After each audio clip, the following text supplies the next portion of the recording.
The braid slipped through Margaret Bell's fingers for the third time, and she heard the sharp intake of breath behind her that told her Homer Hudson had been standing in the doorway of his own barn for longer than she realized.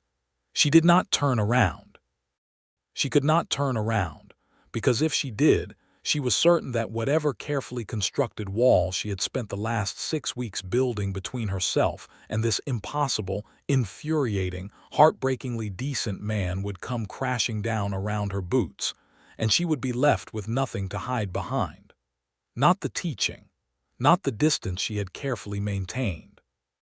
Not even the legitimate, practical excuse that his 8-year-old daughter Rosie had asked her, had practically begged her with those enormous brown eyes that were so achingly similar to her father's, to teach her how to braid hair the way Margaret did. "You doing all right over there?" Homer's voice came from the doorway, low and even, the way he always spoke, like he was gentling a horse that didn't know it needed gentling. "We are doing perfectly fine," Margaret said, and her voice came out steadier than she felt, which was a small mercy. "Rosie's braid looks like a horse tried to eat it," he said, and there was laughter underneath the words barely contained, warm as a coal stove in January. "Papa," Rosie said, indignant and delighted in equal measure. Margaret finally turned, because there was nothing else to do, and the sight of Homer Hudson leaning in the frame of that barn door with the late afternoon Nevada sun cutting gold across his broad shoulders, and his dark hat pushed back just slightly on his head, watching the two of them with an expression on his face that she had never seen on any man before and could not name and was not sure she was brave enough to name, nearly stopped her heart entirely. This was how it happened. This was how the trap sprang closed, not with violence or betrayal or any of the dark things Margaret Bell had come to associate with the word trap, but with a little girl's simple, earnest request and a man who could not pretend he wasn't watching. She needed to go back to the beginning, because the beginning explained everything, including why this moment was so dangerous and why Margaret Bell, schoolteacher, orphan, woman with a history she had never fully disclosed to anyone in the town of Calla Creek, Nevada, was standing in Homer Hudson's barn in the autumn of 1884 with her hands in his daughter's hair and her heart in a condition she had absolutely no good strategy for. She had arrived in Calla Creek in the first week of September, 1884, on the Central Pacific Line that ran east through Nevada's high desert, carrying everything she owned in a single leather trunk and a carpet bag she'd had since she was 17 years old. The carpet bag had a tear along the bottom seam that she'd mended with black thread so many times it looked like a row of small sutures, and she thought sometimes that it was a fitting metaphor for her life, held together by her own stubborn repairs with the original wound still visible underneath. She had come from San Francisco, which was where she had spent the last 4 years teaching at a private school for the daughters of wealthy men, a school where her own dark past was entirely irrelevant as long as her students learned their letters and their sums and their French, which they did, because Margaret Bell was an excellent teacher. She had not come to Calla Creek willingly, exactly, or unwillingly, exactly. She had come because the position had been offered, because the salary was adequate, because the letter from the town's school board chairman, a man named Alderman Pierce, had described the town in terms that made it sound like a real community rather than a collection of tents around a mine, and because San Francisco, for all its elegance and fog and enormous bay, had begun to feel like a place that was closing in on her. There had been a man in San Francisco. There was always, in stories like Margaret's, a man. His name was not important now, but what he had done was, because what he had done had constituted a betrayal so complete and so calculated that it had changed the way Margaret Bell looked at men entirely, which is to say she had stopped looking at them in any way that involved the possibility of tenderness or trust. She had packed her trunk, taken the position in Calla Creek, and arrived in September with her wall built high and her expectations deliberately low. Calla Creek was not what the letter had described exactly, but it was also not nothing. It had a proper main street with a dry goods store, a saloon that also served as a hotel, a church that had been built 5 years prior and was still the nicest building in town, a blacksmith, a feed store, a telegraph office, and a schoolhouse that was smaller than Margaret would have liked but had good windows and a solid floor and a wood stove that appeared to function adequately. The school board had arranged for her to board with a widow named Edna Marsh, who was 70 years old and sharp as a tack and made excellent biscuits, and whose only significant flaw, from Margaret's perspective, was that she talked a great deal about Homer Hudson. "You will meet him at church Sunday," Edna told her on the first evening, over a dinner of salt pork and beans that was better than it had any right to be. "He sits in the third pew on the left, same place his father sat before him. His father built half this valley, you know. Old Franklin Hudson came out here in '62 with nothing but a mule and $100 and died owning 12,000 acres. "That is quite an achievement," Margaret said, and meant it only distantly, the way she meant most things that involved men and their achievements. "Homer's a different sort than his father," Edna said, as though she had heard the distance in Margaret's voice and was deciding to address it preemptively. "Franklin was a hard man. Good man, maybe, but hard. Homer's got something in him that didn't come from Franklin. His mother, I expect. Delia was the sweetest soul in this valley and maybe in the whole state of Nevada. She died when Homer was 12, and I always thought it left a mark on him, the gentle kind that makes a person careful with other people's hurt." Margaret had said nothing to that, because there was nothing safe to say. She had met Homer Hudson on Sunday, in the third pew on the left, exactly as Edna had predicted. He was tall, with the kind of lean, deliberate build that came from actual physical work rather than any kind of artifice, and he had dark eyes that were direct without being rude, and a jaw that was dusted with 2 days of dark stubble that he had clearly attempted to address that morning but not with complete success. He shook her hand and said he was glad she'd come to town, and that his daughter was looking forward to school starting. That was it. That was the entirety of the first conversation. Rosie Hudson was another matter entirely. Rosie Hudson was 8 years old and had her father's eyes and her late mother's disposition, which was apparently one of fierce, uncomplicated enthusiasm for almost everything. She arrived at the schoolhouse on the first Monday of September wearing a dress that was clean but imperfectly pressed, and her dark hair in a single braid down her back that was lumpy and lopsided in a way that made Margaret's hands twitch with the desire to fix it. She sat in the second row, between a boy named Thomas Aldrich who pulled her hair twice before 10 o'clock and a girl named Clara Reeves, who was her obvious best friend. And she learned her lesson that day faster than any other child in the room, including the 13-year-old son of the local doctor, who was repeating his arithmetic year. Margaret noticed the braid. She noticed it every morning that first week, because every morning it was different, and every morning it was done with the same evident effort that produced the same imperfect result.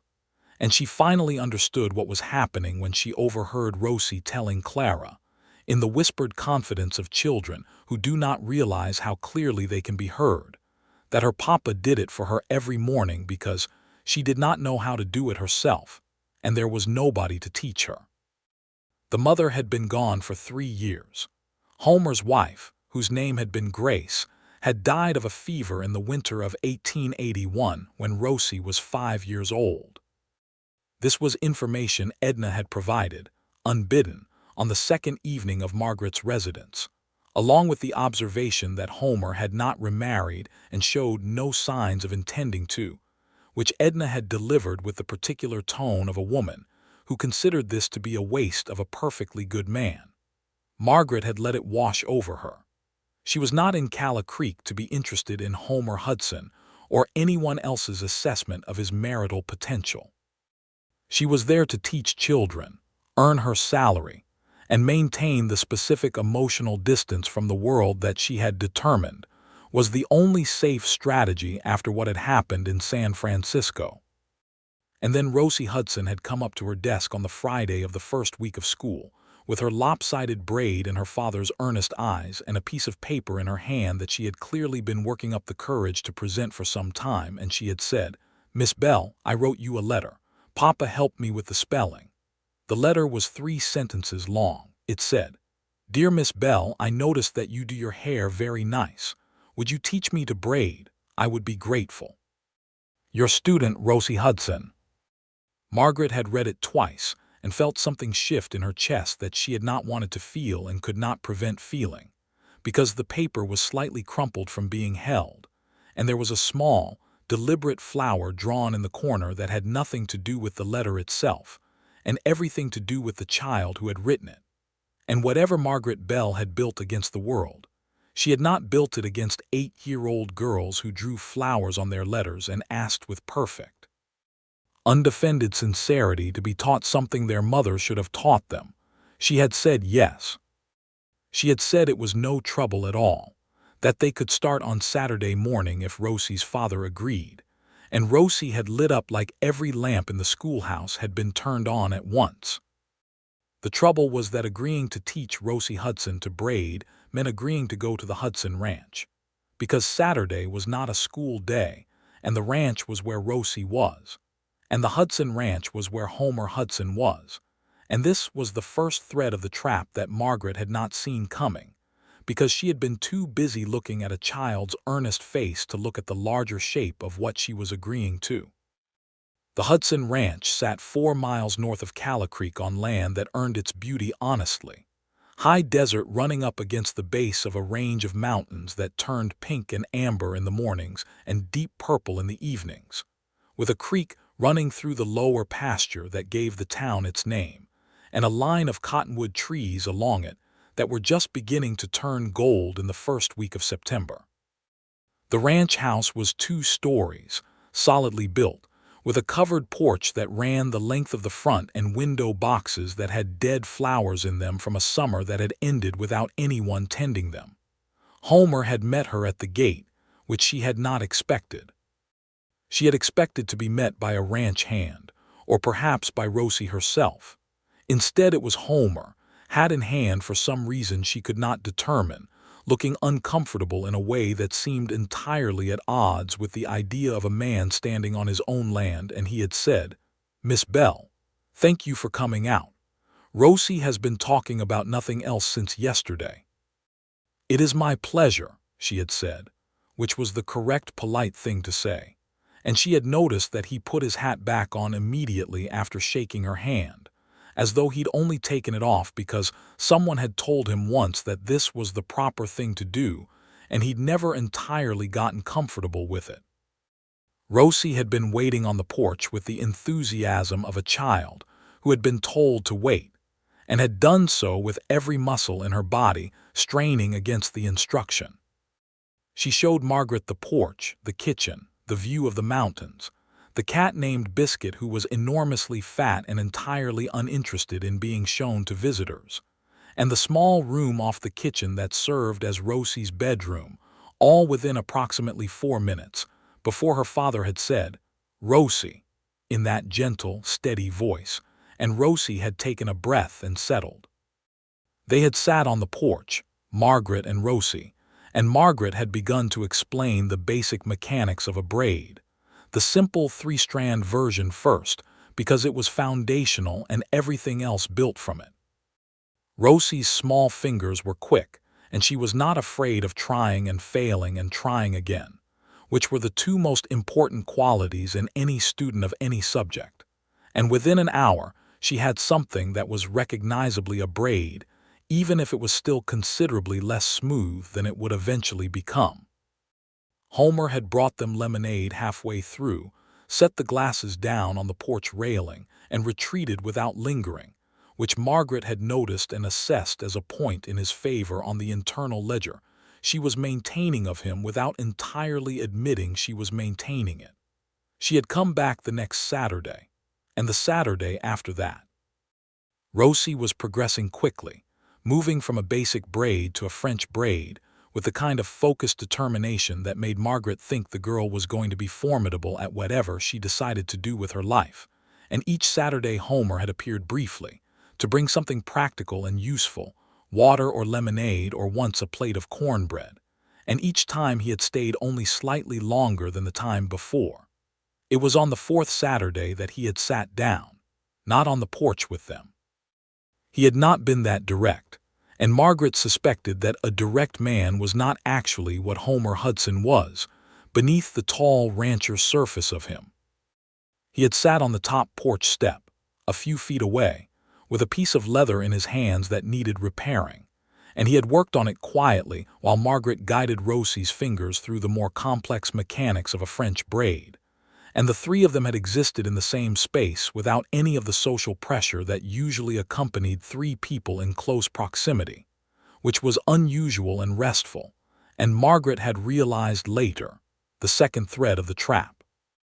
Rosie had talked, because Rosie always talked when her hands were occupied and she was happy, and she talked about school and about Thomas Aldrich, who was still pulling her hair though less frequently, and about the horse she wanted for her birthday in November which her father had not yet agreed to, and about the way the mountains looked different every single morning when she got up and looked out her window, and Homer had listened and made appropriate sounds from the step and once said, "The mountain will still be there in October, Rosie, whether I get you a horse or not," with a patience that suggested this was an ongoing negotiation. Margaret had laughed. She had not meant to.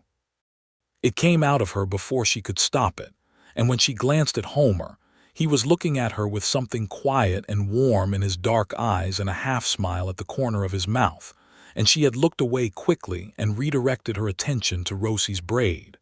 But the laughter had happened. It existed now in the world, in the air between them, and she could not take it back.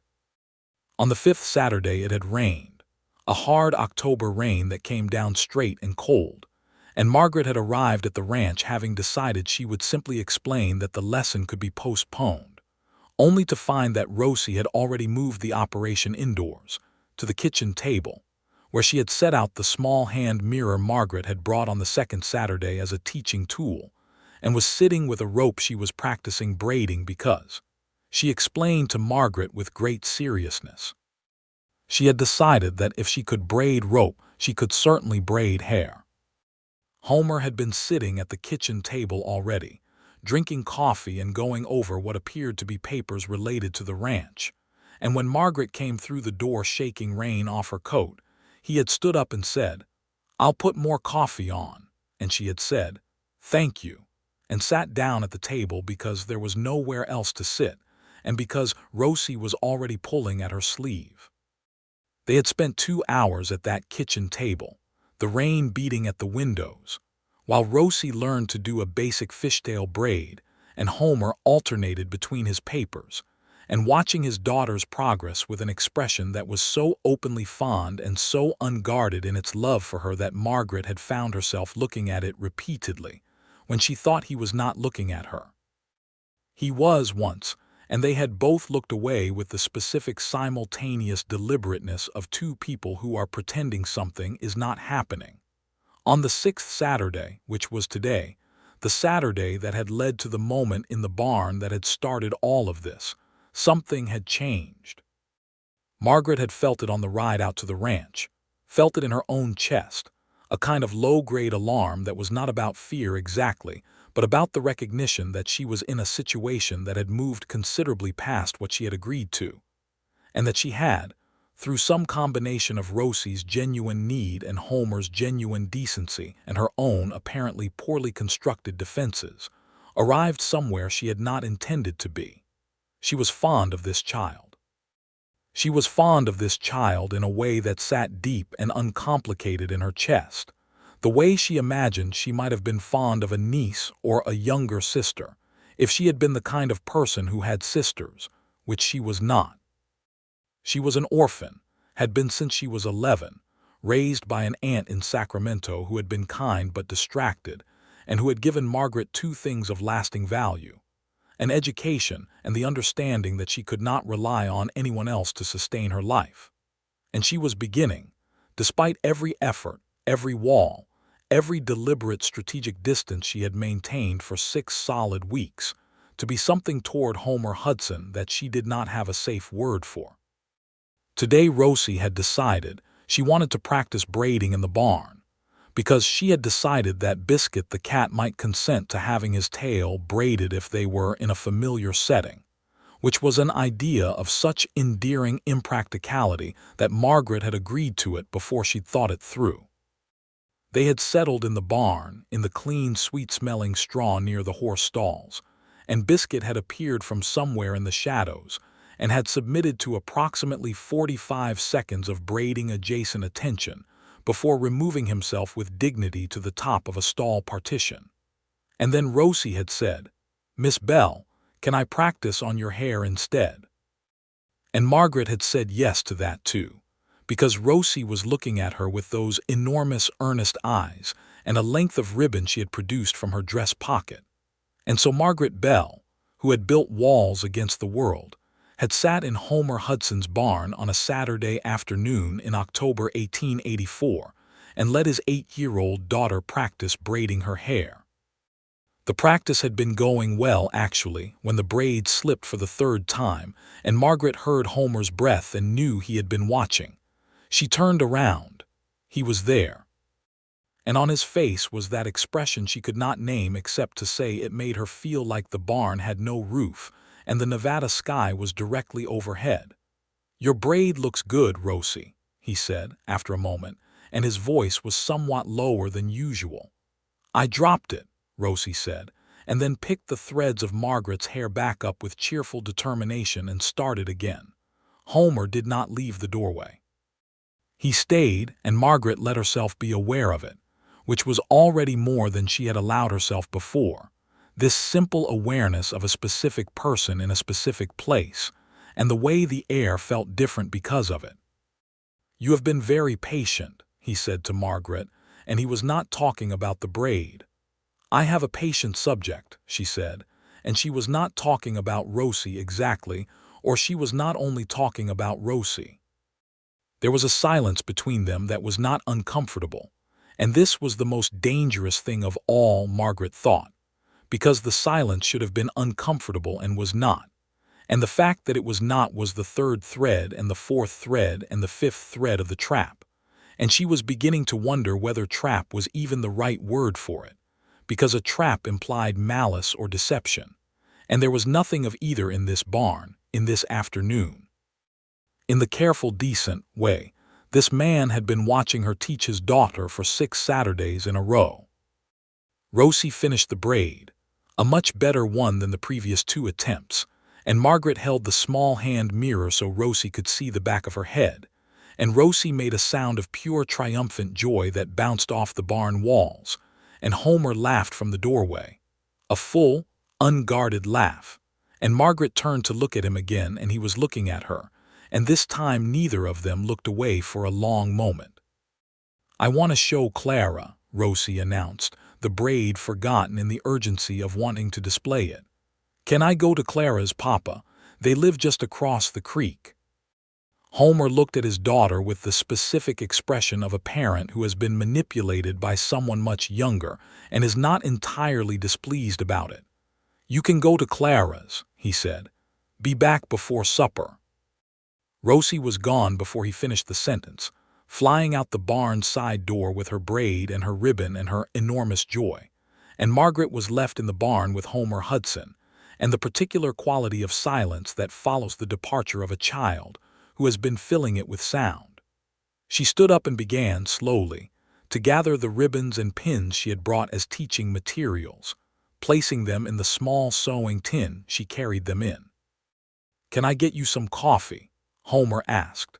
He had moved into the barn now, no longer in the doorway, and he was standing a respectful distance away, but not an enormous distance, and he was turning his hat in his hands again in that way that she had come to understand was him being uncertain, which was something he was apparently almost never was in other circumstances. "That would be very kind," she said. They went to the kitchen because that was where the coffee was, and Homer put water on to boil and Margaret sat at the table, And there was something about the familiarity of this kitchen, the 6th time she had been in it, that made the back of her throat hurt in a way she could not entirely account for. It was a good kitchen, well made and practical, with a large iron stove and a solid pine table and a window that looked out toward the mountains. There were small signs of Rosie everywhere, a drawing pinned to the wall, a boot left beside the door, a half-finished sampler on the windowsill that was clearly not making as much progress as the braiding. "She's doing well," Homer said, spooning coffee grounds into the pot with his back to her. "With the braiding and at school, you have been very good for her." "She is a joy to teach," Margaret said, and meant it entirely. Homer turned from the stove and leaned against the counter and looked at her in that direct, careful way he had and said, "Miss Bell, I want to ask you something, and I want you to understand that you are entirely free to tell me it is none of my business." Margaret felt her pulse adjust. "Go ahead," she said.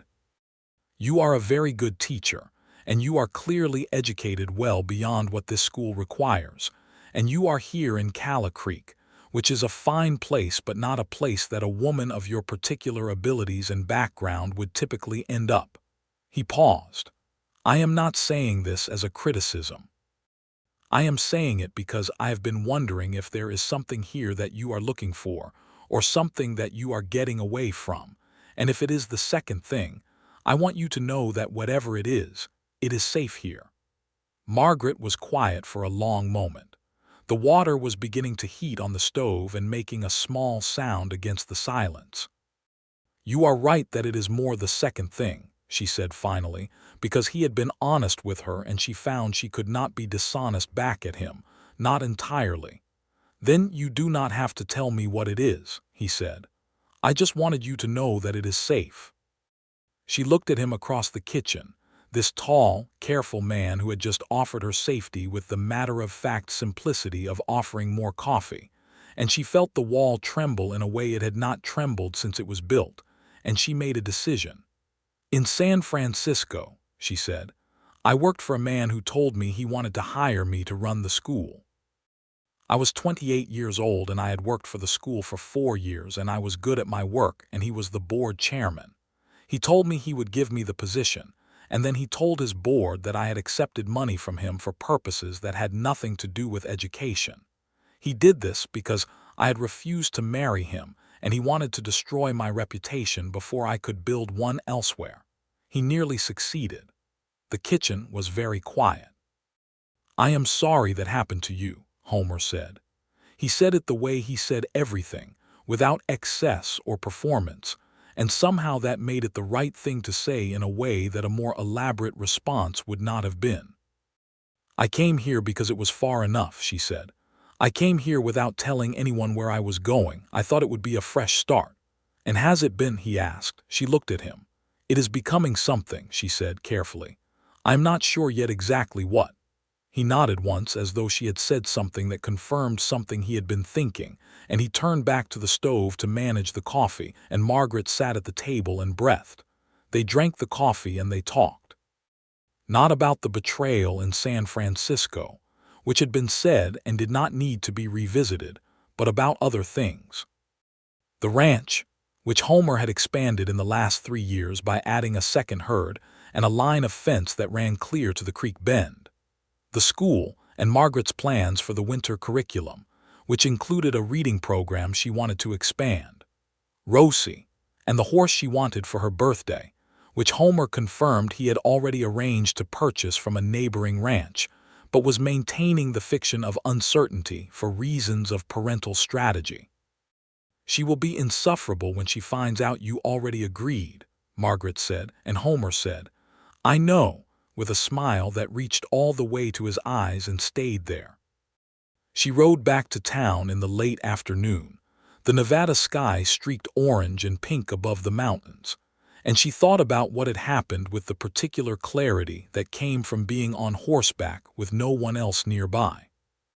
She thought about a man who had stood in a barn doorway and watched both of them, his daughter and her teacher, with something she could now name, because she had seen it over a kitchen table while they drank coffee, the careful, hopeful, frightened beginning of something he was trying very hard not to presume. She thought about her own wall and whether it had ever really been built to keep out someone like Homer Hudson, or whether it had been built to keep out the other kind, and whether those were meaningfully different structures. She thought about Rosie's braid, finished at last, held secure with the ribbon, bouncing as she ran toward the neighbor's farm. She thought, this might be worth the risk. And then she thought, that is what I always think before everything goes wrong. And then she thought, but I have never thought it about someone like this, in a place like this, and perhaps the evidence changes the conclusion. She did not sleep well that night, but it was the good kind of not sleeping, the kind that meant something inside her was working on a problem and had not yet given up. The next 3 weeks were a study in the slow, careful, terrifying mechanics of two people who both want something and are both afraid of wanting it. Rosie continued her Saturday lessons, which had progressed to the point where she was reliably producing neat, even braids, and had begun experimenting with ribbons, and the small decorative pins that Margaret had shown her could be used to secure the ends. Homer continued to appear, to bring coffee or water, to sit on the porch step or at the kitchen table, and each week he stayed a little longer than the week before, and each week the conversation between him and Margaret went a little further than it had gone the previous week. He told her about his father, Franklin Hudson, who had been exactly as Edna had described, a hard man of large ambitions who had built something real and had not particularly noticed the cost of it to those around him. He told her about his mother, Delia, who had died when he was 12, and whom he missed in the specific way of someone who had carried a loss long enough that it was not raw anymore but was still present, still the shape of something that used to be there. He told her that he had married Grace when he was 24 and she was 22, and that she had been the best part of his life, and that when she died, he had spent a year not doing much of anything except keeping the ranch together and raising Rosie, and that after the year he had come back to himself somewhat but had not come all the way back, because coming all the way back seemed to require something he did not yet have.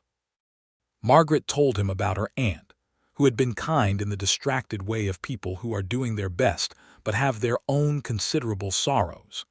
She told him about school in Sacramento, where she had been a scholarship student among girls whose fathers had money, and how that had been its own education in the way the world was organized.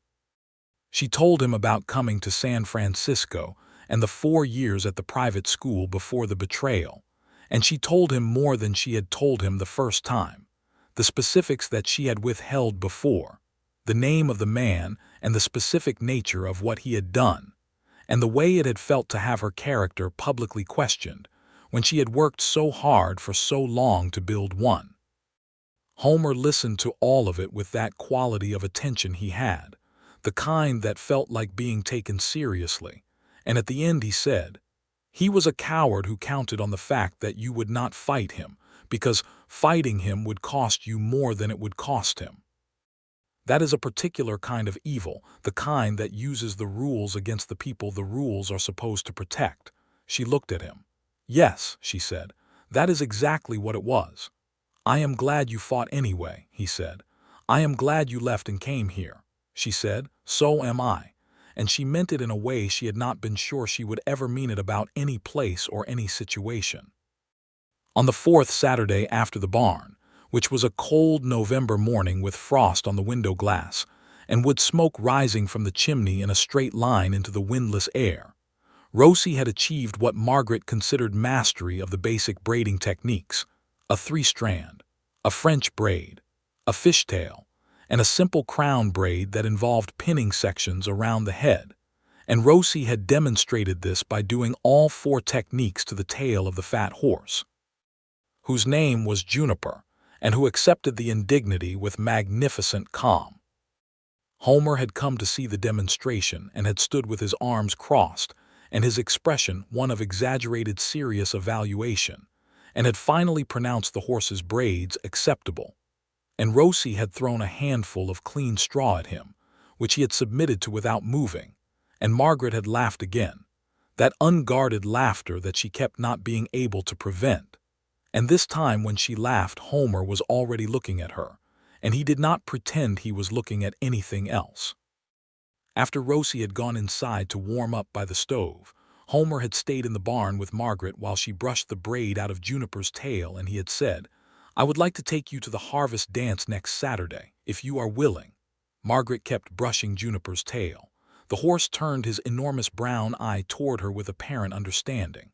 "I am willing," she said.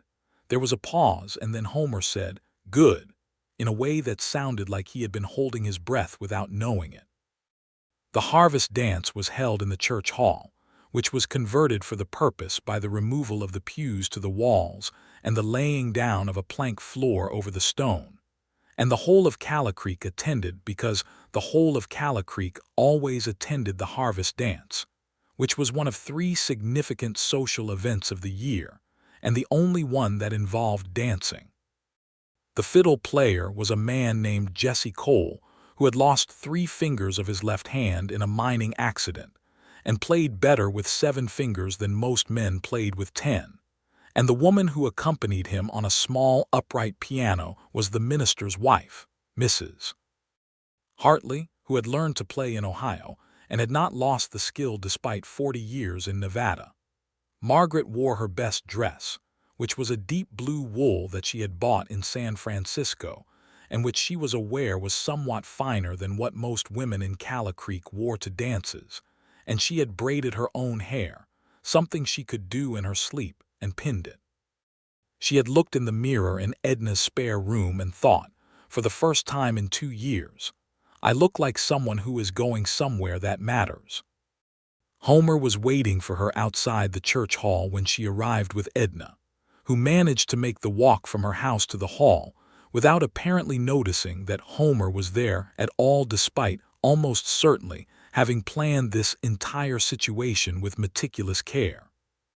Homer had cleaned up with evident effort, his dark hair pressed down under his hat and his best coat on, which was navy wool, and he had shaved very recently, and the combination of all of it made him look different from his usual self and also somehow more himself.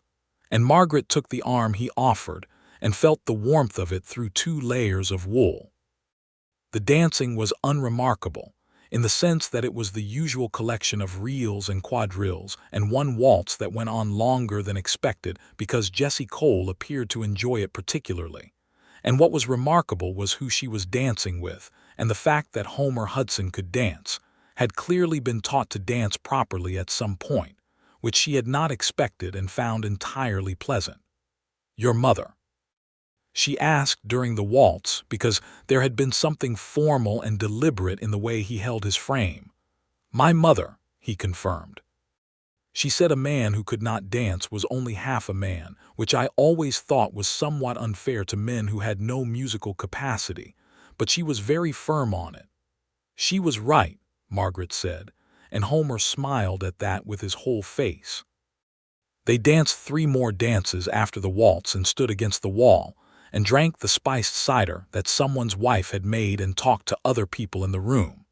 And the way people in the room looked at them made it clear to Margaret that this outing had been noticed and was being processed by the community with interest, which would have made her deeply uncomfortable 2 months ago, and which she was now finding she could tolerate with something approaching equanimity. Rosie was at the dance, with the Reeves family, Clara's parents, having agreed to supervise her, and she found Margaret and Homer in the second hour, and stood between them for a while with an expression of pure, uncomplicated satisfaction, as though everything in the world was exactly where she thought it should be. Homer walked her home after the dance, down the quiet main street of Calla Creek with the cold, dark sky overhead and the stars the way they only are in high desert, extravagant and close, and at the gate of Edna's house he stopped and said, "Margaret." It was the first time he had used her given name, and she heard it go all the way through her. "Homer," she said, "I want to be straightforward with you, because I think you deserve straightforward, and I think you have had enough of the other kind." He looked at her in the starlight with those dark eyes that were always direct, always careful. I have feelings for you that are considerable and that I have been trying to manage at a reasonable pace, and I am aware that we have known each other for only 10 weeks, and I am also aware that you came to this town carrying something that was done to you by a man who was not honest with you, and the last thing in the world I want is to be another pressure on you that you have to navigate." He paused. "So I am telling you this so that you know it, not so that you have to respond to it right now or in any particular way. I just want you to know." Margaret stood at the gate and felt the full weight of what he had just done, which was give her information without demanding anything in return. And she thought of the man in San Francisco who had used words like weapons, and this man who used them like tools, plain and functional and oriented toward making something rather than taking it. "I have feelings for you as well," she said, "that are also considerable." She looked at him. "And I am also afraid." "I know," he said, "that seems right." "I'm not going to let the fear make the decision," she said. "That is what I did before, let the experience make the decision instead of making it myself, and it cost me everything I had built." "What does that mean?" he asked. "It means," she said, "that I would like to continue seeing you if you want to continue seeing me, and I would like to do it in a proper way, with the understanding that I am not rushing anything and neither are you." "That is exactly what I want," Homer said. She went inside, and Edna was still awake in the sitting room with her mending, and looked up with the expression of someone who has not been waiting and clearly has. "Nice dance?" Edna asked. "Very nice," Margaret said. "He has good manners," Edna said. "He does," Margaret agreed. "His mother taught him to dance," Edna said. "I know," Margaret said. "He told me." Edna looked satisfied in the way of someone who has been managing a situation for some time and is watching it arrive at the destination she planned for it, and Margaret went upstairs feeling that she did not mind being managed, not this time, not when the management had been done with such affection. November became December, and the courtship, if that was what it was becoming, continued. Homer rode into town on Wednesday evenings, which became the established evening, and he and Margaret had dinner at Edna's table, which Edna set with her best china for these occasions, and cooked for with an enthusiasm that Margaret suspected exceeded what she normally applied to her own solitary meals. Homer always brought something: a cut of beef from the ranch, or a jar of preserved fruit, or once a small bundle of late rosemary from the kitchen garden, which had made Edna put her hand over her heart in a gesture that was only half theatrical. They talked over those dinners the way people talk when they are learning each other at the deepest level, not just the history of what had happened to them, but the texture of how they thought, what made them laugh, what kept them up at night, what they believed about the large and difficult questions that organized a life. Margaret discovered that Homer read more than she would have expected, had a shelf of books in the ranch house that included Dickens and Emerson, and a worn copy of Marcus Aurelius that had belonged to his father, and which Homer had clearly read multiple times based on the marginalia. "Your father read Marcus Aurelius?" she asked. "He kept it on his desk," Homer said. "He told me it was a book about how to be responsible for something large and difficult, which he thought applied to ranching. I think he missed the part about also being responsible for the people near you, but he got the part about endurance." Homer discovered that Margaret had opinions about the land rights disputes that were increasingly a feature of Nevada's politics in the 1880s, as the railroad companies and the large cattle operations pressed against the smaller farmers and homesteaders, and that these opinions were more informed and more pointed than most people expected from a schoolteacher, which he found both impressive and gratifying. "The law is not neutral," she said one evening over Edna's roast chicken. "The law is written by the people who have the most to gain from it, which in this territory is the large landholders, which includes you," she added, looking at him. "It does," he agreed. "And you are right that it is not neutral. I have benefited from systems that were not fair to other people, and I think about that." "What do you do about it?" she asked. "I try to be better than the system in my specific dealings," he said. "Which is not enough, and I know it is not enough, but it is what is within my actual power to do." She looked at him with an expression he had come to recognize as reassessment, the way she periodically revised her understanding of him based on new information, and the revision always showed briefly on her face before she managed it. "That is a more honest answer than most men would give," she said. "I would rather be honest with you than sound better than I am," he said. Rosie, meanwhile, was braiding everything. She braided the mane of Juniper the horse and the tail of Biscuit the cat, and the fringe of the kitchen curtains, and the hair of every girl at school who would sit still long enough. And she had begun teaching herself more complex techniques from a book that Margaret had ordered for her through the dry goods store. A lady's hairdressing manual published in 1881 that had arrived in 3 weeks, and which Rosie treated with the reverence usually reserved for religious texts. On the Wednesday evening in the second week of December, Rosie was at the dinner table too, because Homer had brought her with him and Edna had set a place without being asked. And Rosie had sat next to Margaret and talked about the hairdressing book, and demonstrated on the back of Edna's chair how a rope braid worked, which Edna had allowed with the composure of a woman who had long ago made peace with the unpredictability of life. At the end of the evening, when Homer was getting Rosie's coat, Rosie stood in front of Margaret with that serious, direct face she got when she was about to say something that mattered to her, and said, "Miss Bell, are you going to be my papa's sweetheart?" The kitchen went very quiet. Edna in the corner found a tea towel that required urgent attention. "Rosie," Homer said from the doorway with the coat in his hand. "I was just asking," Rosie said, unrepentant.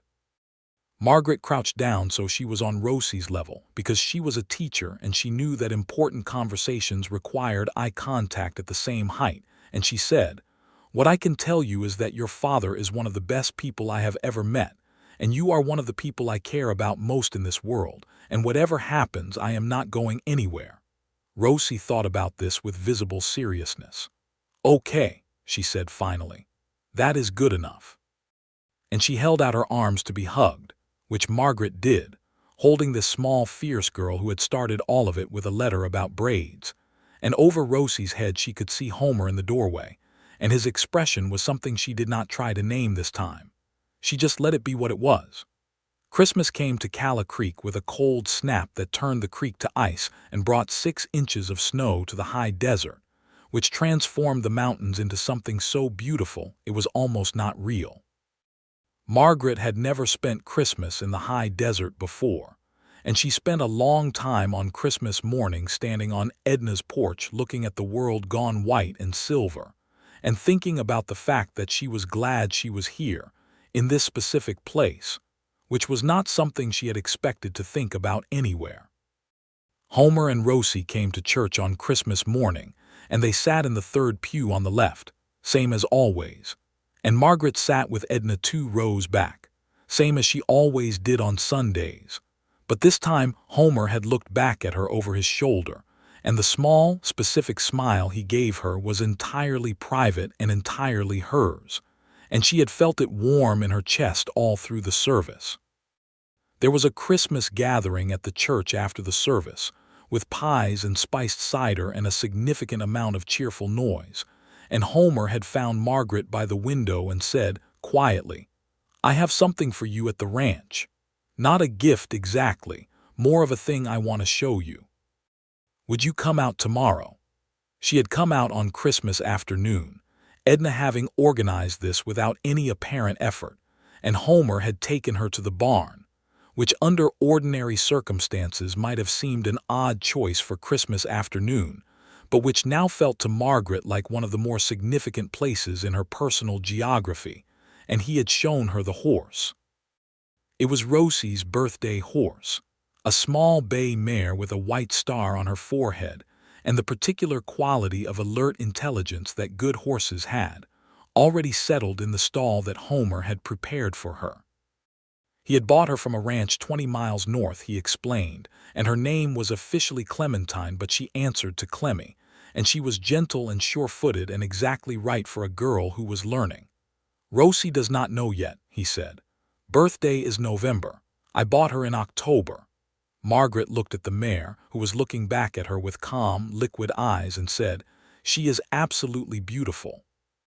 "I wanted to tell you something," Homer said, and his voice had changed slightly, had the quality it had on the night of the harvest dance when he had said her name for the first time. "I wanted to tell you that this has been the best autumn of my life in a long time. Longer than I want to say exactly, because I am still learning how to say things like that." She turned to look at him.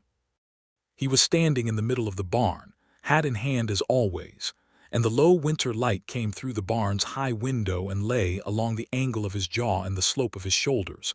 And Margaret Bell, who had come to this town with nothing but a mended carpet bag and a wall around her heart and a carefully managed list of things she was never going to let herself feel again, felt the wall come all the way down. Not crumbling, not crashing, just quietly down. "I know I have not been easy," she said. "I have been careful in ways that were probably frustrating." "You have been exactly right," he said. "I would not have wanted anything different." She crossed the distance between them and stood close enough that she had to look up slightly to see his face, and she said, "Homer Hudson, I am in love with you. I have been trying not to be, and I have been doing it badly for some time, and I think I should stop trying."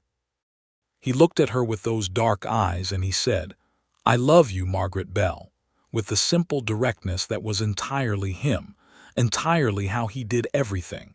And then he put his hat on the stall railing and he kissed her. It was a careful, deliberate, extraordinarily good kiss, and the bay mare watched with what appeared to be approval. The winter passed in the way that good winters do when you are in love, which is to say slowly in the best way, each day full of things to notice.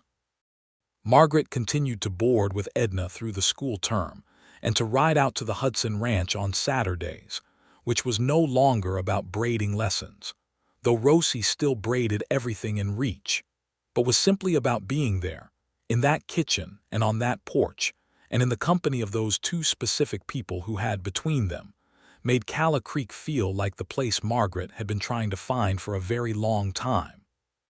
Homer had asked her to marry him in February on a cold, bright afternoon on the porch of the ranch house with the mountains showing blue and snow-capped against a sky the color of a bluebird's wing. He had not done it elaborately. He had sat beside her on the porch step and said, "I want to ask you something, and I want you to know that the answer will not change anything else, whatever you decide." "Ask," she said. "Will you marry me? Will you come and live here and be my wife and be here with me and Rosie and whatever else comes?" She had said yes, and she had said it with the specific, clear, entirely unafraid certainty of a woman who has learned the difference between a choice made from fear and a choice made from something much better.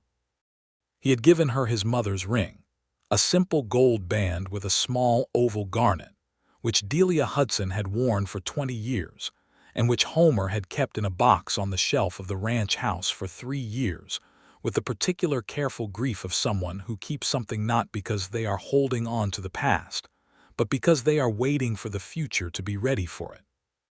The town of Calla Creek received this news with the enthusiasm of a community that had been watching the situation develop for 4 months and was very pleased with the outcome. Edna Marsh was openly triumphant and made a special cake. The minister, Mr. Hartley, confirmed the date immediately. Clara Reeves's mother, who was one of Margaret's more regular admirers, organized a small gathering that was significantly more attended than anticipated. Rosie's reaction was its own entire story. When Homer told her on the evening after the proposal, sitting at the kitchen table with Rosie across from both of them, Rosie had gone very still for a moment, the kind of stillness that in a child means something large is being processed, and then she had said, "Is this because of the braiding?" Homer had made a sound that was not quite a laugh and not quite a cough. "It is partly because of the braiding," he said, which was honest. Rosie had looked at Margaret with those enormous earnest eyes and said, "I am glad I wrote the letter." "I am also glad you wrote the letter," Margaret said. "It was an excellent letter." "Papa helped with the spelling," Rosie said. "I know," Margaret said. "I could tell." Rosie had gotten up and come around the table and thrown her arms around Margaret with the full-body commitment of a child who has decided something completely and without reservation, and Margaret had held her tight and felt the specific, irreplaceable quality of being wanted by someone who had not been required to want you. They were married in May of 1885, on a Saturday that was warm and clear with the sagebrush in bloom, and the creek running high from snowmelt, and the cottonwood trees in full new leaf along the water. The whole of Calla Creek came, and some people from the neighboring ranches, and a friend of Margaret's from San Francisco named Lucy, who had made the trip on the Central Pacific with a hat that was considerably more elaborate than anything else in Calla Creek, and who wept extensively throughout the ceremony in a manner that was entirely gratifying. Margaret wore a dress of ivory cotton that she and Edna had made together over the winter, with a simple fitted bodice and a skirt that moved when she walked, and her hair was braided. Not in the complicated style that required assistance, but in the crown braid that Rosie had mastered, because Rosie had braided her hair on the morning of the wedding with the serious, focused expression of someone performing an important task, which she was. Homer had stood at the front of the church next to the minister and watched her come down the aisle on Edna's arm, and his expression was the one she had been unable to name in the barn on that October afternoon, and she could name it now. It was a man who had waited for something without knowing he was waiting, and who was watching it arrive. The words of the ceremony were the traditional ones, the old words that had been said at weddings for centuries, and Margaret found they landed in her differently than she had expected, not as promises made under social pressure, but as things that were true that she was simply stating out loud in front of witnesses, which felt like the most honest version of a promise she could imagine. They moved Margaret's things from Edna's house to the ranch house in the week after the wedding, which was a more significant undertaking than the volume of the things would suggest, because each item had to be found its place, and each place changed the character of the house slightly, and Homer watched this process with a stillness that she recognized as him paying attention, learning the new shape of his home. She put the mended carpet bag on the shelf of the wardrobe in their bedroom and did not mend it again. The tier was still there, stitched over many times with black thread, and she had decided that she did not need to fix it anymore, that the evidence of repair was not a wound but a record. The ranch house, which had been well made before, became something more with two people managing it deliberately together. Margaret brought an order and an aesthetic sensibility to the domestic spaces that complemented rather than competed with the practical, functional character Homer had given them, and the result was a house that felt like both of them, like a conversation rather than a single voice. She planted flowers in the window boxes which had been empty since before she arrived, and they bloomed late in the summer, red and yellow and white, and Homer told her she did not have to, that they were purely ornamental and therefore extra work, and she had said, "I know that is exactly why," and he had let it go.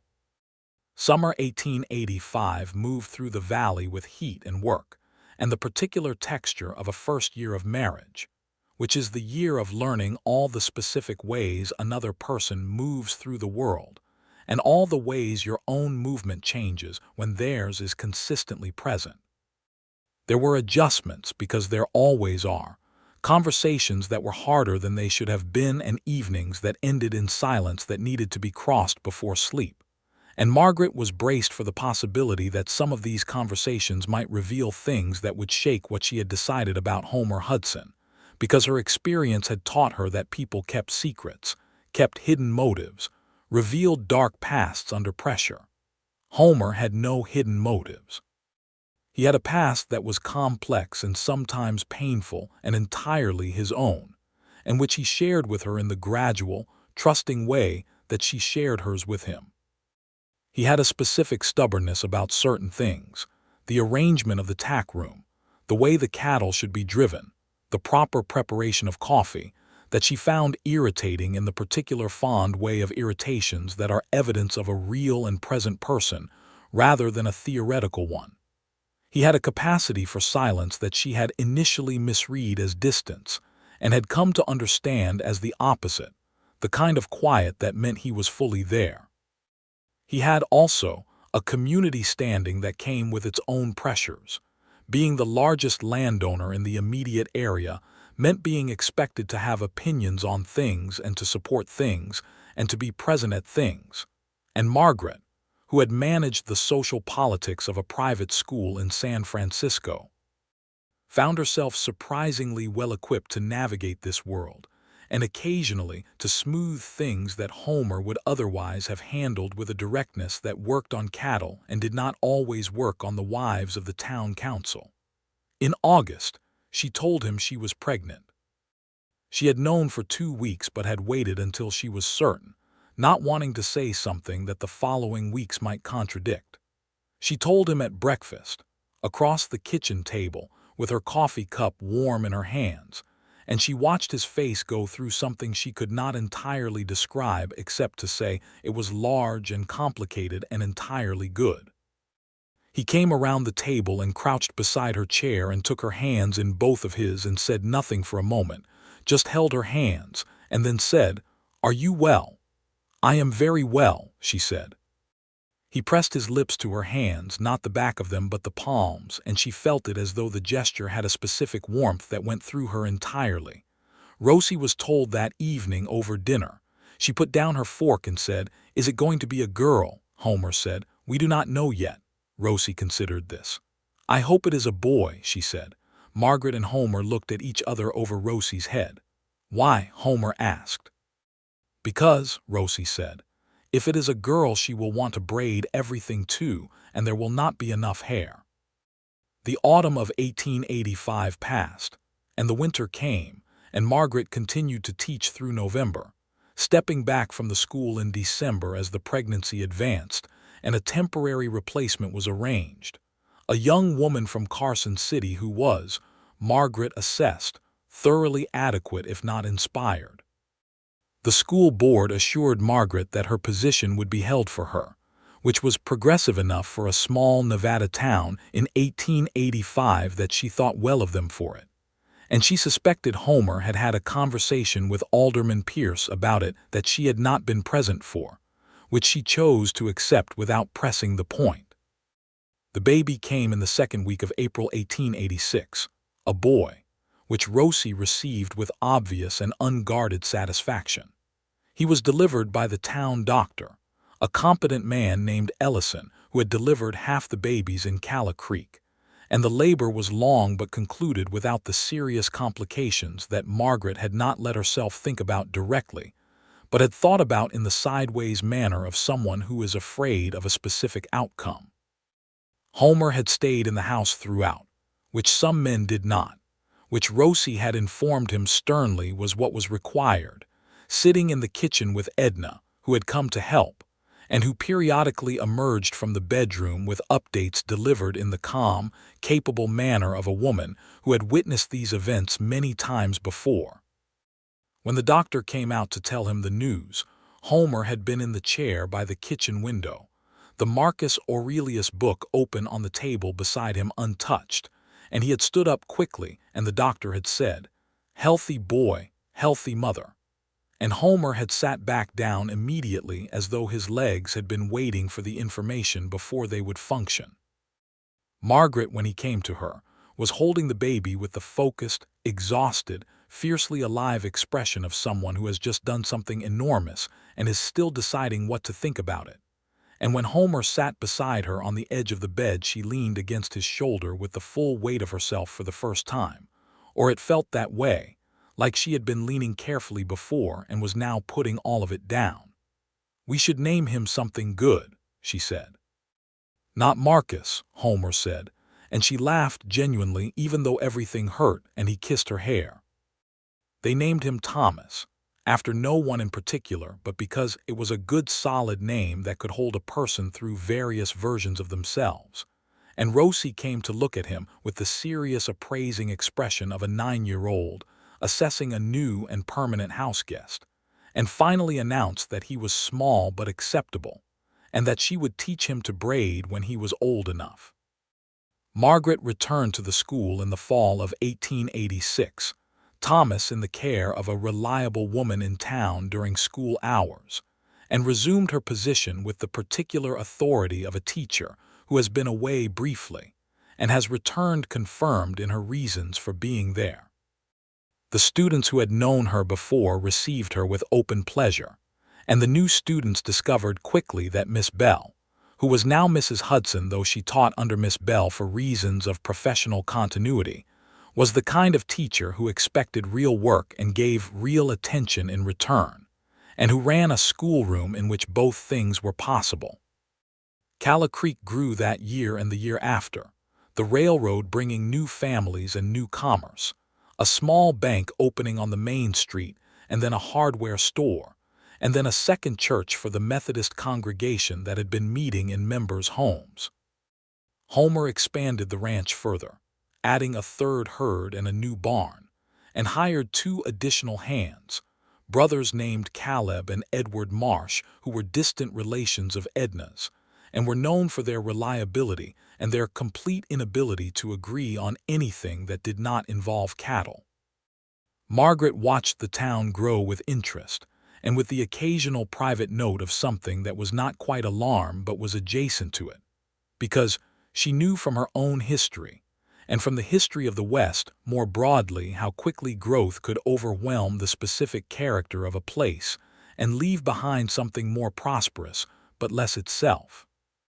She talked about this with Homer, who agreed and who took active steps in the local citizens' council to ensure that the growth was managed with attention to what was already there, and she watched him do this with the satisfaction of a woman who has chosen her person with care and is being confirmed in the choice repeatedly.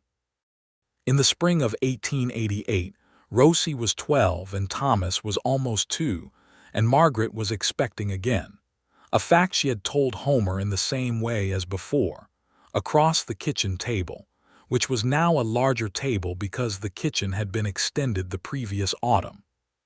Homer's response had been the same as the first time, the same complexity of feeling on his face, the same crouching beside her chair, and she had thought, "This is a man who finds the same things worth feeling." This baby was a girl, born in September 1888, and they named her Delia, after Homer's mother, which made Homer quiet for a moment in a way that was full of something large, and which Margaret had suggested herself because she thought it was right, and because she had come to think of Delia Hudson as someone she would have loved, if she had known her, for giving the world a son with the particular quality of attentiveness and decency that Homer carried.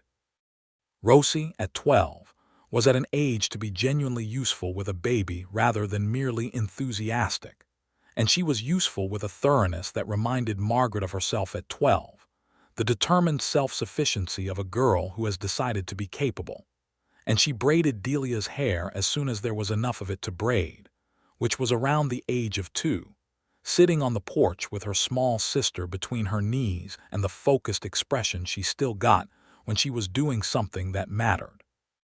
Margaret watched this from the kitchen doorway and felt the specific warmth of continuity, of a thing being passed on.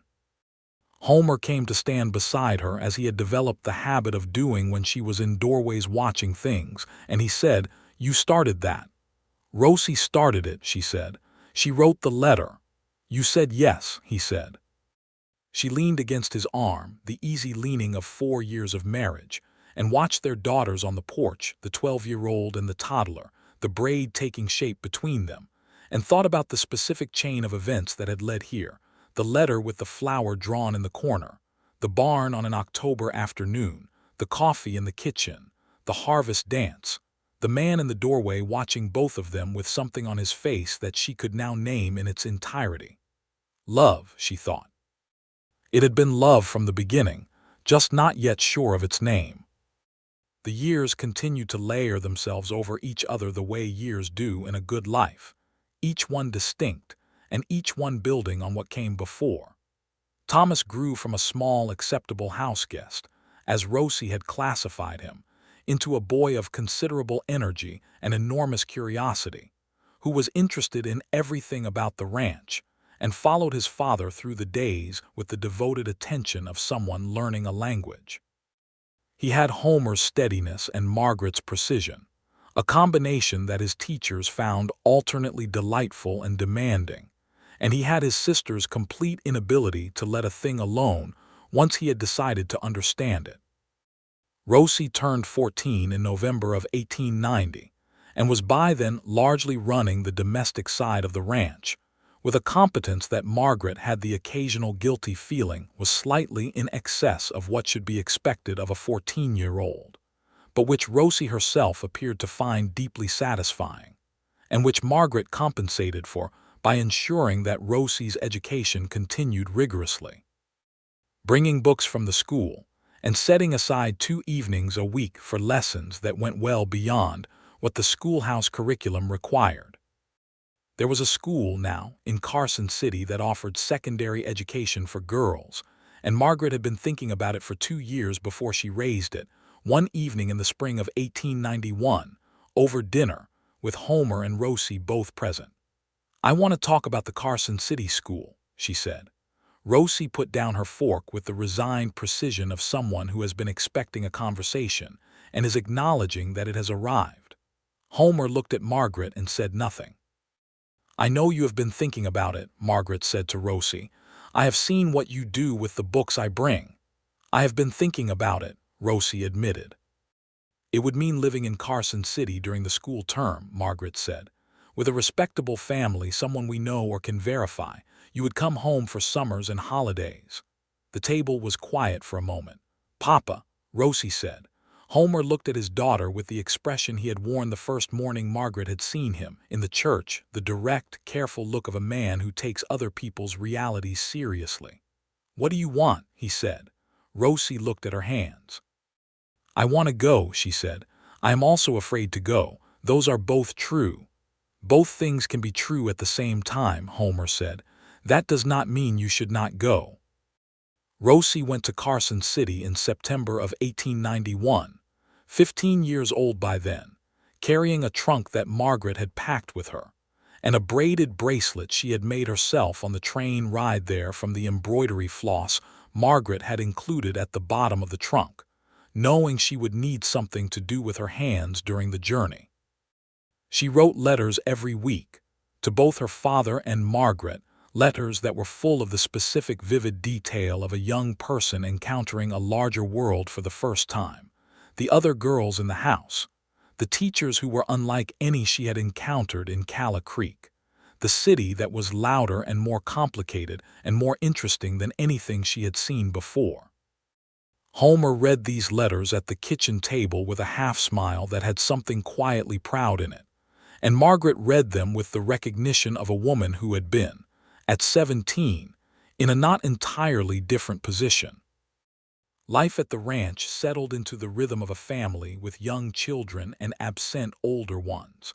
Thomas, at 7, a force of nature who had begun, that autumn, to allow Rosie to braid his hair during her visits home on the condition that it was only ever when no one outside the family was present, a condition that was respected with the solemnity it deserved. Delia, at 3, was at the stage of development where she required constant attention and was extremely interested in horses, which Homer found gratifying and Margaret found exhausting, and both found wonderful. She had been put on Clemmy, Rosie's horse, the previous summer, walked around the paddock with Homer's hand on the lead rope and Margaret watching from the fence, and had sat there with the complete composure of a child who has decided that this is exactly where she belongs. "She is going to want a horse of her own," Homer said, from beside Margaret at the fence. "She is 3 years old," Margaret said. "I know," Homer said. "I am starting to prepare." She took his arm and leaned against it, and they watched their youngest daughter be entirely at home on the back of a horse, and the mountain stood behind all of it, pink in the morning light, unchanged. In the winter of 1893, an unexpected thing happened that had the character of one of those events that arrives with no announcement and changes the shape of everything around it. Edna Marsh, who was 82 years old and still making biscuits and still sharp and still entirely herself, had a fall on the ice outside her front door on a January morning and broke her hip. The doctor in Calla Creek was direct about the prognosis, which was that at her age, the injury was serious and the recovery, if it came, would be long. Margaret had gone to her immediately and had sat beside her bed in the small house on the main street that had been the first place in Calla Creek she had ever known, and Edna had looked at her with those sharp old eyes and said, "I'm not done yet, so do not give me that face." "I am not giving you any face," Margaret said. "You are giving me the face you give Thomas when he has done something you were afraid he would do," Edna said. "I am not a child." "No," Margaret said. "You are my dearest friend in this valley and I am afraid of losing you. That is all." Edna was quiet for a moment, which was unusual enough to be significant. "You did well, you know," she said finally. "When you came here you were so armored over I was not sure anything was going to get through, and you did well." "You were not subtle," Margaret said. "I was not trying to be subtle," Edna said. "I was trying to be effective." Edna recovered slowly over the spring and summer, and Margaret went to her 3 times a week and brought food and helped with the things she could not manage alone, and by September she was walking again slowly with a stick, but walking. The whole event had the effect, as such events do, of clarifying what mattered, and what it clarified for Margaret was already clear but became luminous. This town, these people, this life. The last decade of the century moved through the valley in the way of decades, with the weight of time that is only apparent when you look back at it. Rosie came home from Carson City at 18, educated and capable, and with a quality of competence about her that Homer watched with a pride he could not entirely contain, and spent 2 years at home before taking a position as a teacher herself, in a town 30 miles south, which was a fact that landed in Margaret's chest in a specific way, because it meant that Rosie had become the thing that Margaret was, and had perhaps been shaped toward it partly by watching her. And this was one of the most quietly significant things that had ever happened to Margaret Bell Hudson in her entire life. Thomas, at 14, was already clearly the person who would one day run the Hudson Ranch, not because it was expected of him, but because he had simply been growing toward it his entire life, learning the land from his father with the methodical patience of someone building something that will last. He was tall, like Homer, and had Margaret's precision with numbers and with words, and he read as much as both of them, having grown up in a house where books were used rather than displayed. Delia, at 10, had the horse she had wanted and could braid the mane with the technique that Rosie had developed, and that she had learned watching her sister over years of Saturday afternoons, and she braided Margaret's hair some mornings before school in a tradition that had started when she was 7, and that Margaret allowed with a pleasure that she no longer tried to manage. It was on one such morning, a September morning in 1898, that Homer came into the kitchen while Delia was braiding Margaret's hair at the kitchen table, the same table where everything had started, and he stopped in the doorway the way he had once stopped in a barn doorway, and he stood there watching both of them. Margaret felt it before she saw it, that specific awareness of being watched that she associated entirely with this one person, and she looked up and he was there, hat in hand, tall in the doorway, with the same expression he had worn in the barn 14 years ago and which she had, finally, been able to name. "Good morning," she said. "Good morning," he said. Delia, deeply focused on the braid, said without looking up, "Papa, you are letting the cold in." Homer stepped inside and closed the door and came and sat across the kitchen table from them, and Delia continued to work on the braid, and Homer watched both of them with that expression that was not new at all, that had been there from the beginning, that was simply love looking at what it loves. "Almost done," Delia said, with the critical appraisal of a 10-year-old who has been taught well. "Take your time," Homer said. He looked at Margaret across the table, over their daughter's concentrated head, and he said quietly, "I love you," with the same simplicity he had said it the first time in his barn 15 years ago. "I love you," she said back the same way. Delia secured the end of the braid with a pin and held up the hand mirror so Margaret could see, and Margaret looked at her own reflection, at the braid that had been started by an 8-year-old's earnest letter and carried forward through everything, and she thought, this is what it looks like when something is right, when the thing you were most afraid of turns out to be the thing that was most worth doing. Calla Creek in 1898 was considerably larger than it had been in 1884, but retained, through the effort of its people and the particular character of the high desert that held it, the quality of a real community, a place where people knew each other and where the knowing was mostly kind. The school that Margaret had come to teach in had been expanded twice, had 2 rooms now and 2 teachers, and Margaret was the senior teacher and had been, in her quiet way, the reason that the school had become what it was. Homer's ranch, 12,000 acres now, the same acreage his father had left him, well managed and productive, employed 15 men, and contributed to the town in a dozen ways that Homer did not enumerate because he did not think enumerating them was the point. He was on the Citizens' Council and the school board, and served as an informal mediator in the land disputes that still occasionally flared in the valley.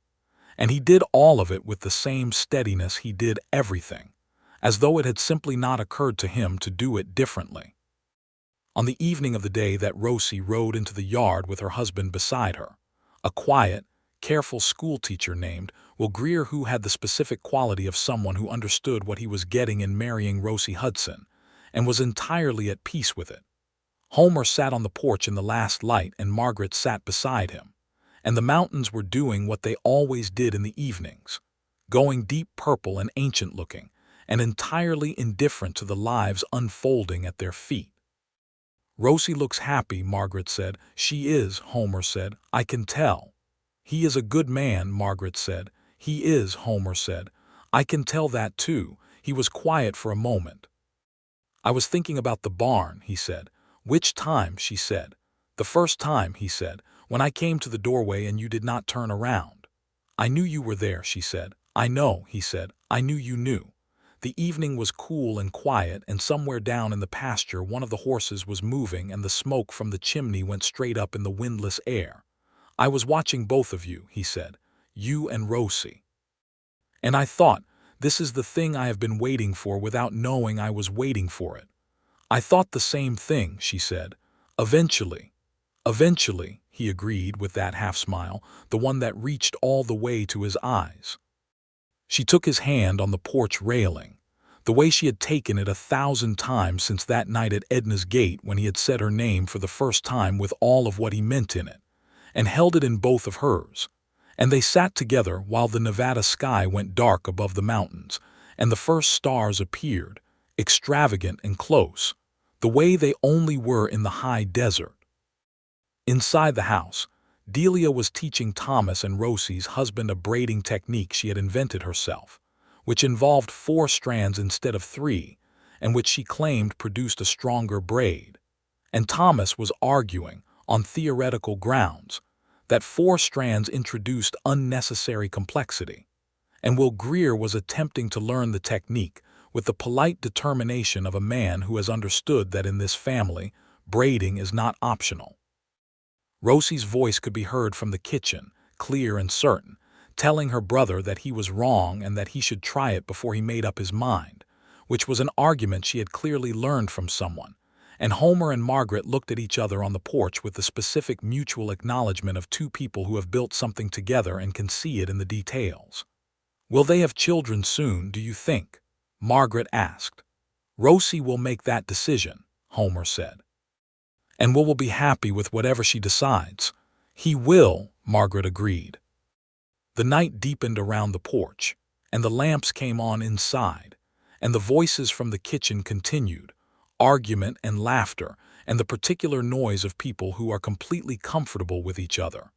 And Margaret Bell Hudson, who had come to this valley 14 years ago with nothing but a mended carpet bag, and a wall, and a list of things she was not going to let herself feel. sat in the cool Nevada night with her hand in her husband's and the sounds of her family filling the house behind her, and thought, it was the braiding. All of it, everything, had started with a small girl's earnest letter and a teacher who had said yes, and it had been worth everything. Every frightened moment, every wall, every risk taken after the last risk had cost her. All of it had been worth this: the porch, the mountains, the hands, the house full of people she loved. Homer turned to look at her in the dark, and she could see his face in the light from the kitchen window, and he was still watching her with that expression, the one she had first seen in the barn and had not known how to name. She knew it now. She had known it for a long time. She would know it for the rest of her life. It was the expression of a man who has found the thing he did not know he was looking for, and intends to spend every remaining day knowing how fortunate he is. "Come inside," he said. "In a minute," she said. "I want to stay here another minute." He stayed with her because that was what he did, and the stars came out fully above the Nevada mountains, and the valley was quiet and dark and real, and Margaret Bell Hudson put her head on her husband's shoulder and let herself be exactly where she was.